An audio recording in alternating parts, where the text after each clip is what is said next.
Hello दोस्तों, स्वागत है आप सभी का आपके अपने चैनल जामा स्टूडियो में।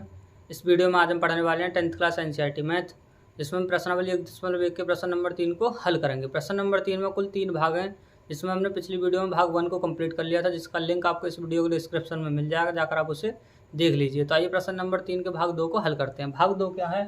17, 23 और 29। हमें करना क्या है? 17, 23 और 29 के अभाज्य गुणनखंड ज्ञात करने हैं और फिर हमें एचसीएफ और एलसीएम ज्ञात करने हैं। तो सबसे पहले हम क्या करेंगे? 17 के अभाज्य गुणनखंड ज्ञात करेंगे। तो जैसा कि आप देख पा रहे हैं, 17 क्या है? एक अभाज्य संख्या। तो अभाज्य संख्या में या तो 1 से भाग जाता है या फिर स्वयं से। जैसा कि 17 है, 17 में या तो 1 से भाग जाएगा या 17 से। तो हम क्या करेंगे? इसमें 17 से भाग देंगे। तो 17 से 17 में भाग देंगे, कितने बार जाएगा? एक बार। इस प्रकार हमने क्या किया? 17 के अभाज्य गुणनखंड ज्ञात किए। अब हम क्या करेंगे? 23 के अभाज्य गुणनखंड ज्ञात करेंगे। तो देखो 23 भी क्या है? एक अभाज्य संख्या। तो 23 में भी या तो 23 से भाग जाएगा या फिर 1 से। तो हम क्या करेंगे? 23 में 23 से भाग देंगे, तो कितने बार जाएगा? एक बार। इसी प्रकार हमने क्या किया? 23 के भी अभाज्य गुणनखंड ज्ञात किए। अब हम क्या करेंगे? 29 के अभाज्य गुणनखंड ज्ञात करेंगे। तो देखो जैसा कि आप देख पा रहे हैं कि 29 भी क्या है? एक अभाज्य संख्या। तो हम क्या करेंगे? 29 में 29 से भाग देंगे, तो कितने बार जाएगा? एक बार। अब हमने क्या किया?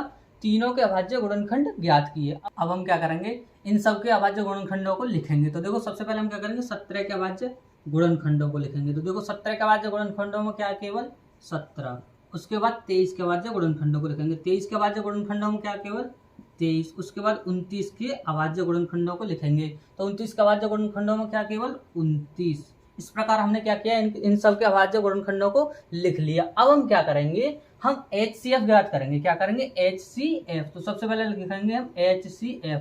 फिर हम जिन संख्याओं का हमें HCF निकालना उनको लिखेंगे। तो किन किन किन संख्याओं को निकालना है? एक तो 17, फिर 23, फिर उसके बाद 29, ब्रैकेट बंद। अब हम बराबर का चिन्ह लगाएंगे। तो देखो HCF निकालने के लिए हम क्या करते हैं? जो हमारे अभाज्य गुणनखंड हैं, जो हमारे अभाज्य गुणनखंड हैं, उनमें हम क्या देखते हैं? कॉमन देखते हैं। जैसा कि अभाज्य गुणनखंडों में क्या देखेंगे? कॉमन। कॉमन का मतलब जो तीनों के अभाज्य गुणनखंडों में हो। अब देखो इनमें अभाज्य गुणनखंडों में कोई कॉमन तो है नहीं, तो हम क्या करेंगे? इन सब में अपनी तरफ से एक की गुणा करेंगे। क्या करेंगे? एक की गुणा करेंगे। तो देखो हमने क्या किया? इन सब में एक की गुणा कर दी। तो देखो एक की गुणा करने से किसी में फर्क तो कुछ पड़ेगा नहीं। क्यों? क्योंकि 17 में एक की गुणा करेंगे तो क्या हुआ? 17, और 23 में एक की गुणा करेंगे तो क्या हुआ? 23, और 29 में एक की गुणा करेंगे तो 29। अब इससे हमें फायदा क्या होता है? इससे हमें यह फायदा होता है कि एक हमें क्या मिलेगा? कॉमन। क्या मिलेगा? एक कॉमन। अब हमारा एक क्या हो जाएगा? जो हमें कॉमन मिलता है वही क्या होता है? हमारा HCF होता है। तो एक क्या मिलेगा? हमारा तीनों में क्या मिलेगा? कॉमन। तो जो हमारा एक है वही क्या होगा? हमारा HCF। तो HCF इस प्रकार हमारा कितना है? एक। आइए अब हम क्या करते हैं?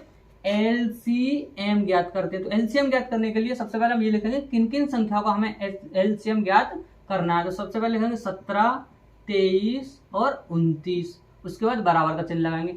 अब देखो LCM किस प्रकार ज्ञात करते हैं? सबसे पहले हम जो कॉमन होता है, क्या? जो कॉमन होता है सबसे पहले हम उसे लिखते हैं। तो कॉमन क्या है? एक। तो हम एक को लिखेंगे। अब हम गुणा का चिन्ह लगाएंगे। अब जो हमारे अभाज्य गुणनखंड बचे हुए हैं, तो देखो बचे हुए क्या क्या? 17, 23 और 29। क्या क्या बचे हुए? 17, 23 और 29। तो अब हम इन्हें कैसे लिखेंगे? देखो एक के बाद हमने गुणा का चिन्ह लगाया, फिर हम लिखेंगे 17। क्या लिखेंगे? 17। फिर उसके बाद गुणा का चिन्ह लगाएंगे, फिर 23, फिर उसके बाद क्या लिखेंगे? 29। अब हमने इस प्रकार क्या किया? सभी गुणनखंडों को लिख लिया, जो भी गुणनखंड हमारे बचे हुए थे। अब हम क्या करेंगे? इन सब की गुणा करेंगे। क्या करेंगे? इन सब की गुणा करेंगे। तो देखो एक की गुणा 17 में करेंगे तो कितना आएगा? 17। और 17 में कितने? 17 की गुणा 23 में करेंगे तो कितना आएगा? अब हम क्या करेंगे? इन सब की गुणा करेंगे। तो देखो एक की गुणा 17 में करेंगे तो कितना आएगा? 17। और 17 में कितने की गुणा करेंगे? 23 की। कितने की? 23 की। तो देखो हम क्या करेंगे? 23 में 17 की गुणा कर लेते हैं। कितने की? 23 में 17 की गुणा कर लेते हैं। तो देखो हम क्या करेंगे? 17 की गुणा 23 में करेंगे तो 17 × 3 = 51, 51 का 1, 5 हासिल के, और 17 दूनी 34, और 34 में 5 जोड़ेंगे तो कितना हो जाएगा? 39। कितना? 39। तो कितना आएगा? 391। अब हम क्या लगाएंगे? गुणा का चिन्ह। उसके बाद क्या बचा? 29। अब हम क्या करेंगे? 391 में 29 की गुणा करेंगे। तो देखो 391 में 29 की गुणा करेंगे। तो देखो 9 की गुणा 1 में करेंगे तो 9, और 9 की गुणा 9 में करेंगे तो 9 × 9 = 81 का 1 हासिल 8, और 9 की गुणा 3 में करेंगे तो 9 × 3 = 27। 27 और 8 कितने हुए? 27 और 8 कितने हुए? 35। कितने हुए? 35। उसके बाद गुणा का चिन्ह लगाएंगे। फिर 2 की गुणा 1 में करेंगे तो 2, फिर 2 की गुणा 9 में करेंगे तो 2 × 18 का 8 हासिल 1, फिर 2 की गुणा 3 में करेंगे तो 2 × 3 = 6, 6 और 1 7। अब हम क्या करेंगे? इनको जोड़ लेंगे। तो ये कितना हो जाएगा 9 3 8 और 5 13 का 3 हासिल 1 7 और 3 10 और 1 11 कितना आया 11,339। ये क्या है हमारा एलसीएम। इसी प्रकार हमने भाग 2 का सॉल्यूशन कर लिया। तो आइए भाग 3 को हल करते हैं। भाग 3 क्या है 8 9 और 25। हमें क्या करना है, फिर से हमें वही करना है कि 8 के अभाज्य गुणनखंड ज्ञात करने हैं, 9 के अभाज्य गुणनखंड ज्ञात करने और 25 के अभाज्य गुणनखंड ज्ञात करने हैं। फिर हमें क्या करना है, अभाज्य गुणनखंड ज्ञात करने के बाद हमें HCF और LCM ज्ञात करने हैं। तो सबसे पहले हम क्या करेंगे 8 के अभाज्य गुणनखंड ज्ञात करेंगे। तो देखो 8 क्या एक सम संख्या, तो जो भी सम संख्या होती है उसमें हम किससे भाग देते हैं 2 से। तो कितने से भाग देंगे 2 से। 2 से 8 में भाग देंगे कितने बढ़ जाएगा 4 बार। फिर हम 4 भी क्या एक सम संख्या, फिर इसमें भी हम क्या करेंगे 2 से भाग देंगे तो कितने बढ़ जाएगा 2 बार। और 2 भी क्या एक सम संख्या, फिर इसमें कितने से भाग देंगे 2 से, कितने बढ़ जाएगा 1 बार। इस प्रकार हमने क्या किया 8 के अभाज्य गुणनखंड ज्ञात किया। अब हम क्या करेंगे 9 के अभाज्य गुणनखंड ज्ञात करेंगे। तो देखो 9 में कितने से भाग देंगे 3 से, कितने बार जाएगा 3 बार। 3 में 3 से भाग देंगे तो कितने बार जाएगा 1 बार। इस प्रकार हमने 9 के भी अभाज्य गुणनखंड ज्ञात कर लिए। अब हम क्या करेंगे 25 के अभाज्य गुणनखंड ज्ञात करेंगे। तो देखो 25 के अभाज्य गुणनखंड ज्ञात करने के लिए हम क्या करेंगे 25 में 5 से भाग देंगे तो कितने बार जाएगा 5 बार। फिर 5 में 5 से भाग देंगे तो कितने बार जाएगा 1 बार। अब हम क्या करेंगे इन तीनों के अभाज्य गुणनखंडों को लिखेंगे। तो सबसे पहले हम क्या करेंगे 8 के अभाज्य गुणनखंडों को लिखेंगे। तो 8 के अभाज्य गुणनखंड क्या है 2 गुणा 2 गुणा 2। उसके बाद हम 9 के अभाज्य गुणनखंडों को लिखेंगे। तो 9 के अभाज्य गुणनखंड क्या है 3 गुणा 3।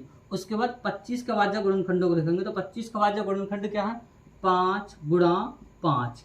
अब हम क्या करेंगे HCF निकालेंगे। क्या निकालेंगे HCF। तो सबसे पहले हम लिखेंगे HCF। फिर हम जिन संख्याओं का HCF निकालना उनको लिखेंगे।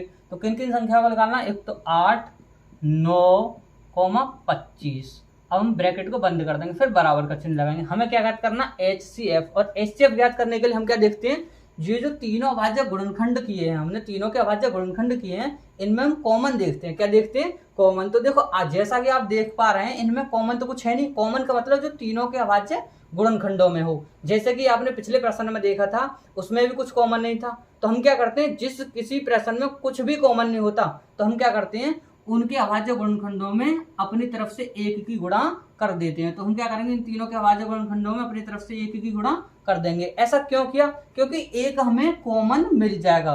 तो जब भी हमें एक कॉमन मिल जाएगा तो एक क्या होगा हमारा HCF होगा। ऐसा इसलिए किया क्योंकि एक से हमें गुणा करने से देखो कोई फर्क तो पड़ेगा नहीं।